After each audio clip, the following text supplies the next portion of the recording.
नमस्कार, उज्जवल भारत न्यूज में आपका स्वागत है।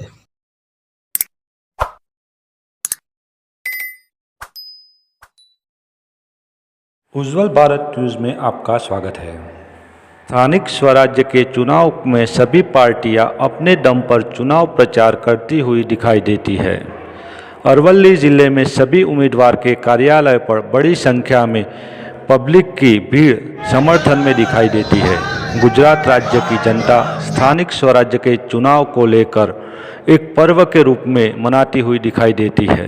शहर के कोने कोने पर पोस्टर वॉर, जन जन तक पहुंचकर चुनाव प्रचार और इलेक्ट्रॉनिक और प्रिंट मीडिया के माध्यम से चुनाव में और तीव्र गति से उम्मीदवार अपना और अपनी पार्टी का प्रचार करते हुए दिखाई देते हैं। हिमांशु व्यास, उज्जवल भारत न्यूज़, अरवली, मोड़ासा।